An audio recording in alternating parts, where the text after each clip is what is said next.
Gerai, nominacijos aptartos ir dabar, sakėm, keliausim prie savo rėmėjų rubrikos. Oru sotus nebūsi. Kai norisi mėsos, rinkis Krekenavos. Na, o mūsų speciali rubrika, kurią pristato rėmėjas Krekenavos, kai norisi mėsos, yra geriausi LKL epizodai, kurie taip pat vadinami su mėsomis, kadangi šios savaitės geriausi epizodai nebuvo atrinkti tarp 50 geriausių sezono, tai mes pasirausim šiek tiek archyvas ir vis tiek norėjom susijęti juos su šios savaitės aktualiam, tai abu epizodai bus susiję su Klaipėdos Neptūnu. Tai čia sezono pradžia, Klaipėdos Neptūnas prieš Jonavos Hipogrid. Nu, toks va prasiveržimas, opa.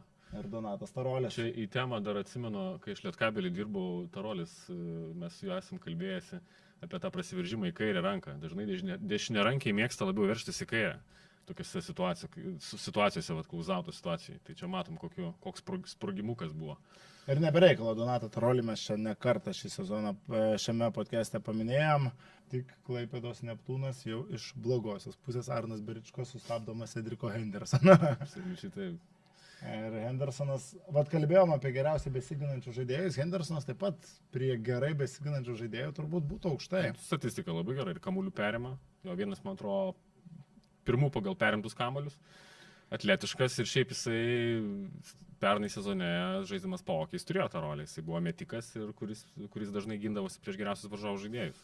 O čia jūs dabar ekrane ir matote, kad mes esame įėję į LKL dėjimai su mėsomis YouTube playlistą, kuriame keliami visi gražiausi LKL savaitės epizodai, visi patenkantis į šią nominaciją ir jūs galite persižiūrėti, atrinkti savo favoritus, pasižiūrėti, kas vyko ir ankstesniais metais ir prisiminti kažką įspūdingo iš LKL ir mes sakėm po savo eilutėlį dar kažkokį susidėliosim, ką turėjome iš šitos savaitės, ką tokio įsimintina kokį momentą. Šiaip daug aptariam, bet man iš tikrųjų highlightas buvo gal toks truputį ne iš linksmų, bet keistas dalykas.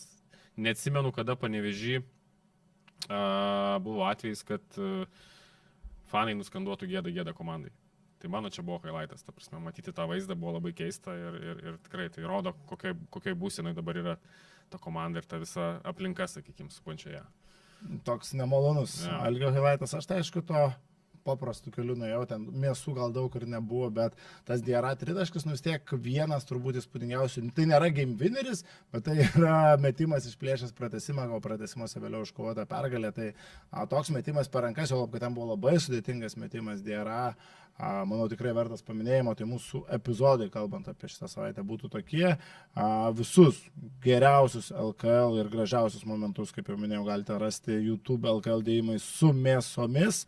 O Krekenavos pristato, kaip ir minėjome, ir mūsų. Šį podcastą pagrindinis mūsų rėmėjas.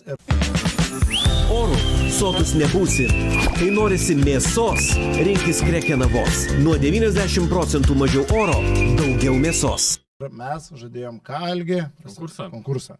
Tai atėjom iki to momento, kai skelbėm konkursą savo šios savaitės podcast'e ir sakėm, per daug gudriai šį kartą nieko negalvosim.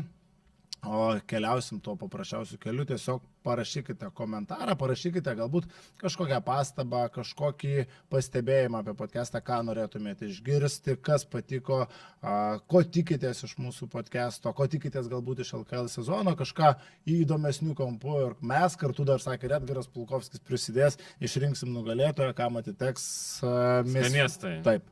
Skaniestai iš Krekenavos ir jo, tai tikrai rašykit drąsiai, kas jūsų galvose, bandysim, tik tais gražiai, nerašykit kažkokių nesąmonių, sakykime, kur reikėtų paskui baninti ar dar kažką apdaryti. Edgaras tikrai labai mėgsta šitą dalyką, nesuteikit jam malonumo.